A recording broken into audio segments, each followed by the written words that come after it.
Hey folks, welcome back. On this episode, we're going to be mounting a whole lot of parts to this subframe. Yeah, you can see them back there. There's a lot of stuff, so let's stop wasting time. Let's get to it.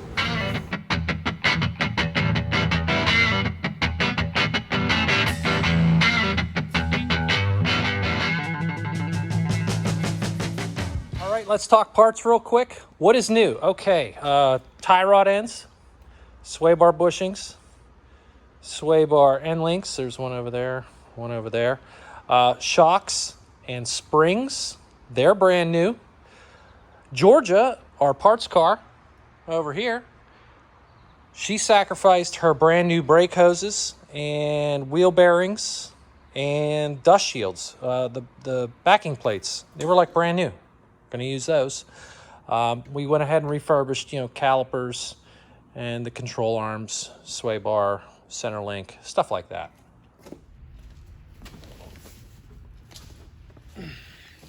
Okay guys, this is where it pays off to be organized. In this box is all the hardware for the front of Bear. If you didn't watch a disassembly video, that's okay. What I did was every single part that came off of him, I bagged the hardware and labeled it. So it's very easy for me to move through this and find everything. It's not just in a coffee can somewhere. So right upper control arm, here's our hardware. We just have to decide, are we going to reuse the stuff or are we going to replace it? So pretty easy.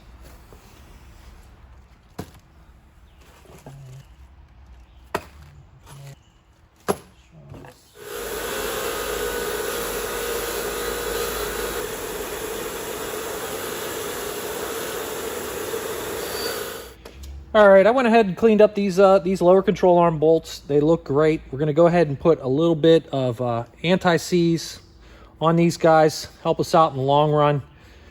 If I ever have to take it apart again, well, won't be me, but the next guy will be thrilled.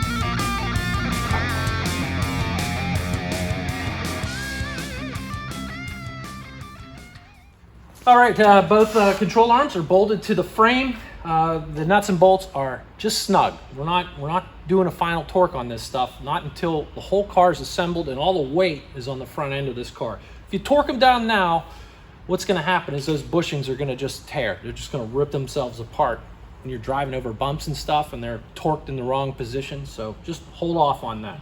I'm going to go ahead and get the upper control arm ready for install. And we're going to talk about shims real quick.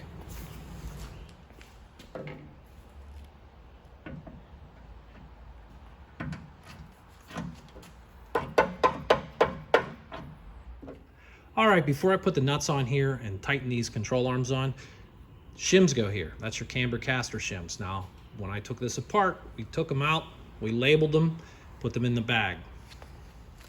All right, left upper control arm. We've got our cleaned up nuts and we've got shim packs. I wrap these in tape. This is the front and this would be the rear, these packs. So go ahead and unwrap these. Don't get them mixed up. All right, as far as these shims are concerned, you can reuse them, not a problem.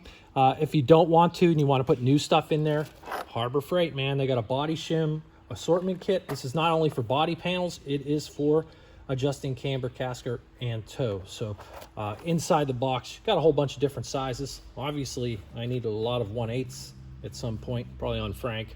But what you can do is you can mic these with one of these guys, figure out how thick they are, and just, replace them. Or just take this stack and build a stack out of these things, make sure they're the same thickness, good to go. All right, so the new shims are in place. These nuts, you can crank all the way down, tighten it up, final, forever, tight. It's the ones on the end that you're gonna wanna leave loose. So you got a little bit of play here. When the car's got all of its weight, like I said earlier, on it, then you torque these down.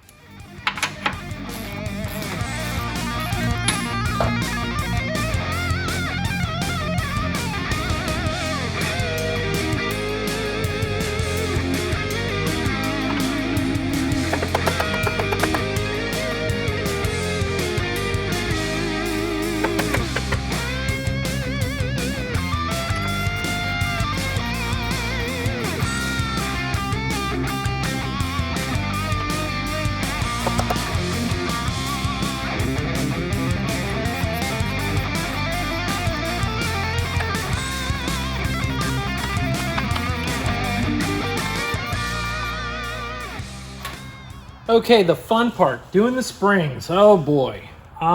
There's so many different styles of compressors.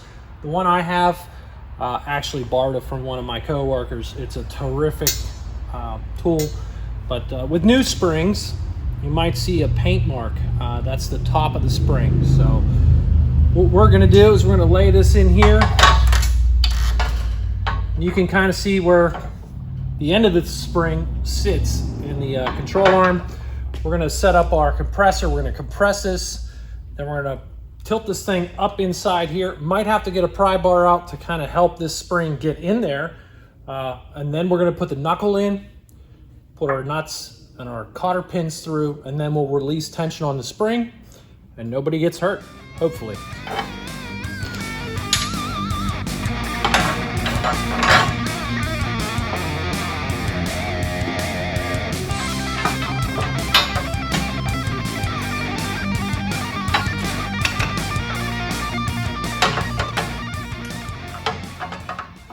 Okay, got it in there. Bottom of the spring is where it needs to be.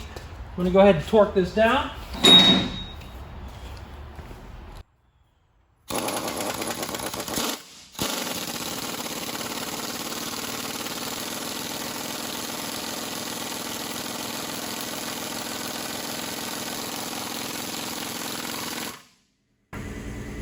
Now, as you can see, that's not gonna go up in there really well. So you may have to get a pry bar out. You might have to persuade it a little bit. We'll see.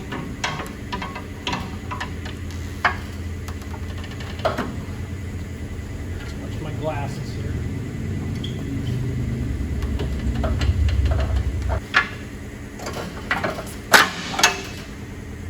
Woo! Knuckle. On like so.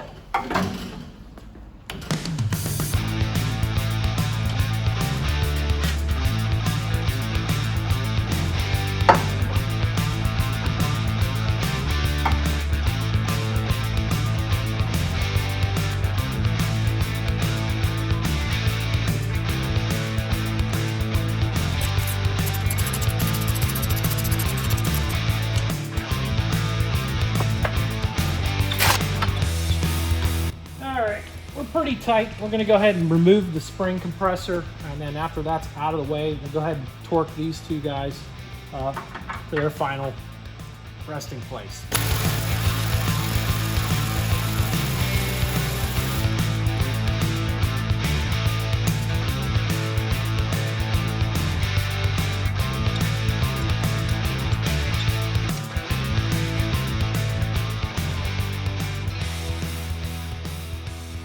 We're gonna go ahead and move on to shocks. We got these cool little captured nut things.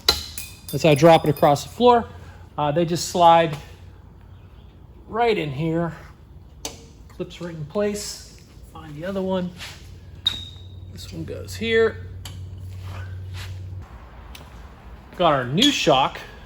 Got the rubber bushing on there. We're gonna thread this up through there. Through that top hole, which I can't see. You should probably get a flashlight.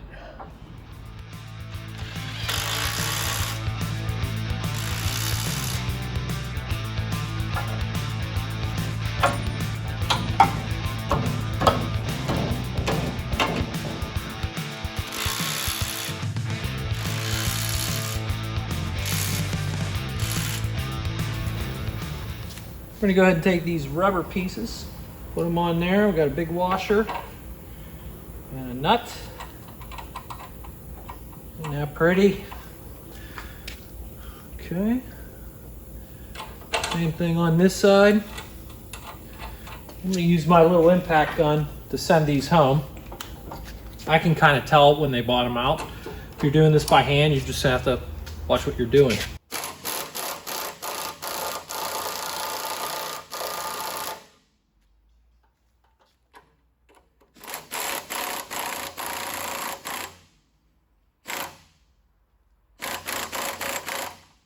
Beautiful. Okay. Moving on. All right, guys, we're going to go ahead and move on to the sway bar installation. I got my brackets here. They're cleaned up, painted. Our new bushings. These are 1 inch. The old ones are looking a little sad. Here's the old end links. We got new ones. Again, guys, all this stuff is available through your local parts stores. I got all this stuff from Napa like almost next day. I mean, not only this stuff, but like the ball joints and control arm bushings, all that stuff was available. I mean, yeah, this is Nova parts, right? X body, but it's also F body, Trans Am, Camaro. They're not going to stop making this stuff, so it's all out there. I'm just taking a little bit of silicone paste on the inside here. We'll also put it on the outside when we go to put the brackets on. All right, fun part, stretching these guys and getting them on here. There we go.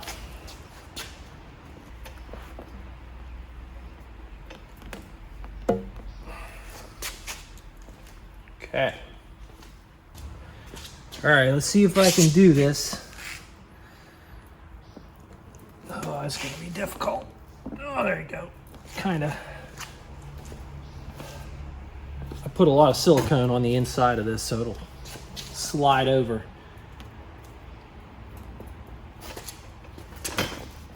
Oh, come on, guy. And I dropped the bolt.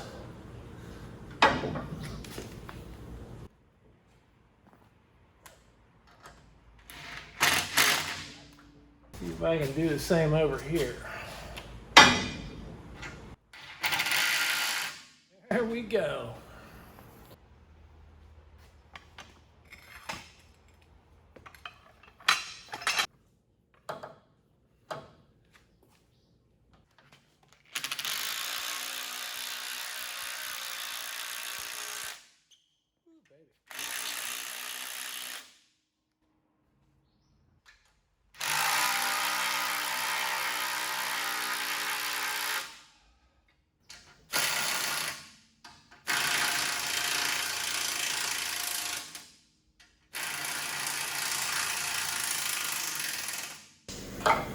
Yeah, buddy. Guys, here's the exploded view of the end links. This is the bottom, the top up here. You may have something that looks like this, has to go together in this order. You may have something that has just a regular nut on the top. These ones have a nut, you know, threaded insert in the top of this guy. It all works the same. All right, we're gonna build this end link over here. So I've got this long bolt. Put a washer on there, like so. Then you've got a rubber bushing. This one happens to have a metal collar on the inside of it. That's gonna go up through this bottom hole. Now, if you're on the ground, you can take a floor jack and just put it underneath there. You're not applying much pressure. You're just doing something to hold that bolt from falling back down through. That's all I'm using is this transmission jack because, well, I'm too high off the ground to use a regular floor jack. But okay, so there we go. We put another rubber bushing on. We got another washer. We've got this sleeve. Another washer. Rubber bushing. We're going to bring it over here and we're going to put it right there. Now what goes on top is another bushing, and then you see how this has a long threaded section, this top piece. Take that through, and you just hold that bolt. Come on, guy, don't make me look stupid here. I'll do that enough on my own. Okay, so there we go. We're just threading that through. Everybody's holding, looks good. We're gonna get this jack out of the way, and then I'm basically just gonna hold this top piece with some vice grips or good pliers, and we're gonna hit the bottom bolt with an impact gun and just tighten this all up. Okay, here we go.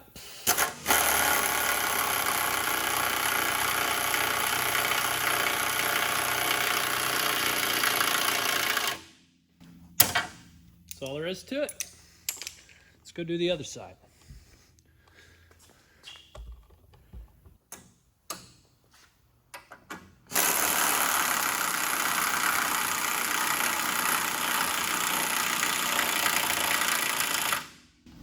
Done. All right, we're gonna go ahead and move on to steering next. Bear's steering box was a recent replacement, remand unit, and it's not leaking. It works great, so we just freshened it up a little bit with some shiny paint. The 3 bolts that hold it to the frame are all different sizes, so pay attention when you're doing this. And he just 3 bolts, that's it. Let's go do it.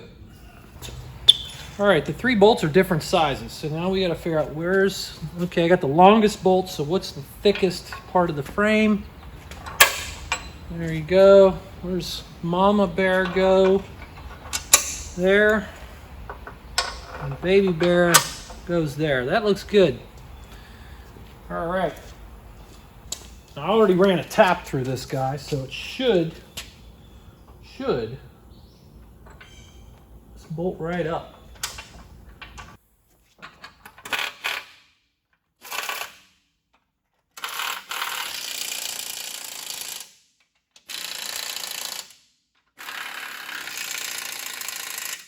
There you go. All right, we have an idler arm on the other side.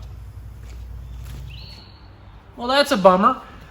Steve, the owner, gave me this brand new idler arm he had laying around, and I was like, great, we'll use it. So I didn't bother cleaning up his old one, which there was nothing wrong with it. It was just we had new stuff, so let's use it. But yeah, the bolt hole's about a 1/2 inch off. I don't know what car this is for, but it's not for this one.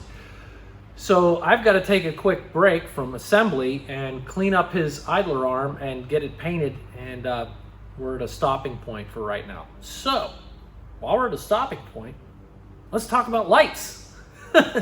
No, I'm not going to be doing any kind of lighting on this car anytime soon, but I got a friend of mine who is creating a really cool alternative to the stock lights on Novas. He's only on Novas right now. Who knows? He might branch out, guys. But check out some of this cool stuff that Jeff Lackey does. So if you have a 4th Gen Nova and are looking to replace or upgrade your exterior lighting, Jeff is your man. He makes custom LED units that include the tail lamps, parking lamps, and side markers. They're a quality part and they're easy to install.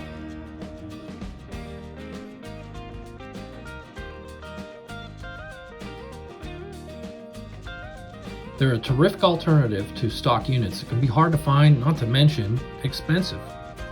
Just head over to his website, disco-nova.com, and check it out. Just keep in mind, if you place an order or email him within the next 2 weeks following the airing of this episode, Jeff will be out of the office and he might not get back to you right away.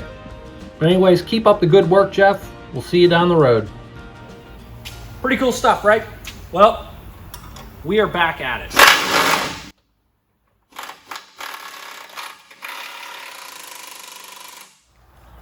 Okay, the center link just goes in between your steering box, the pitman arm, and the idler arm. A couple castle nuts on here. And don't forget your cotter pins. Don't forget the socket to tighten everything down. I'm gonna get my stuff together here shortly there, guys. Don't you worry.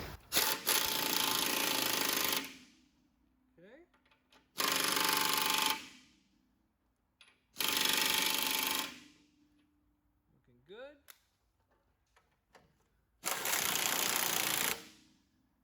I think we got it this time. I appreciate you guys watching. You know, it's a motivation booster for me. There's so much bad TV out there. I hope I'm not adding to it. I'm just a guy trying to have some fun and maybe share it with you guys along the way. Maybe a little bit of info. I mean, I get it. Not everybody's like, oh, you know, I'm Mr. Mechanic. I can do whatever. You know, everybody needs a little bit of help. I just happen to do this for a living. Thought, you know what? Maybe I can share a little bit of my knowledge. Okay. We're looking good. All right, now we got to move on to tie rods. So let's get those guys. Okay, we got our tie rod kit. We've got inners, outers, sleeves, clamps, cotter pins, castle nuts. This is of the Kung Pao chicken variety, if you will. Yes, it's Chinese stuff. It works fine though. It's fun. You're saving a lot of money. This kit was like 50 bucks. I mean, it works great. I have it on my 75 Frank. I did a video on it. Worked great. So we're going to use it on Bear. His high-speed pursuits, they're kind of over with, right? He's not going to be jumping any gullies or doing 120 miles an hour down the I-5. So we're just going to go ahead and assemble these individually. We'll get them on the car. And when I get the front wheels on, we'll be able to adjust things to kind of get it close, right? Close. So a lot of you guys probably know, like, a little bit of anti-seize goes a long way. If you don't believe me, get a little bit of it on your hands, and then everything you touch for the next 3 hours is going to have anti-seize on it. So.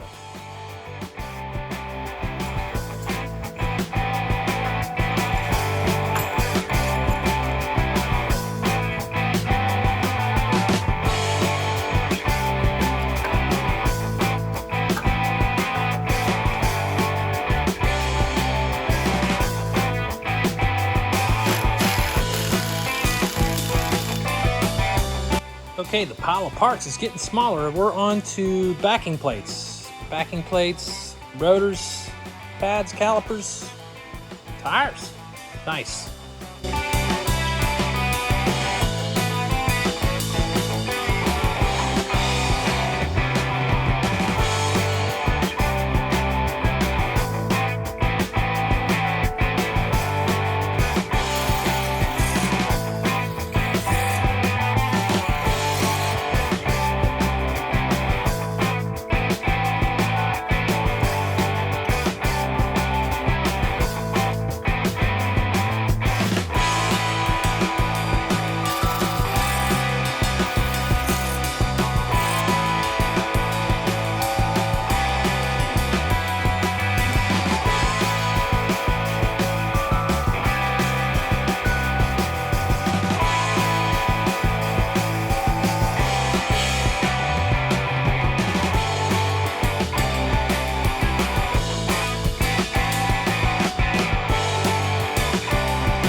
good, guys. It's dark outside. It's way past beer 30. I'm ready to go home. I'm gonna get this guy off the rack, roll him back a little bit, and then we can gawk at it a little bit.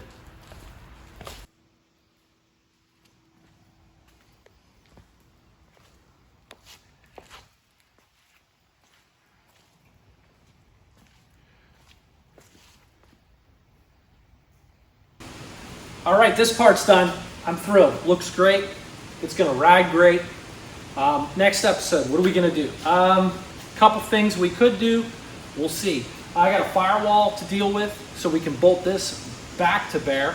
Also, we have an interior to gut. We might be doing that, I think. Pulling all the interior out of bare so I can get a real good look at that floor, because there is a small repair that needs to be made. Not a big deal, but stick around and find out. Like, subscribe. I'll see you next time. Have a good one.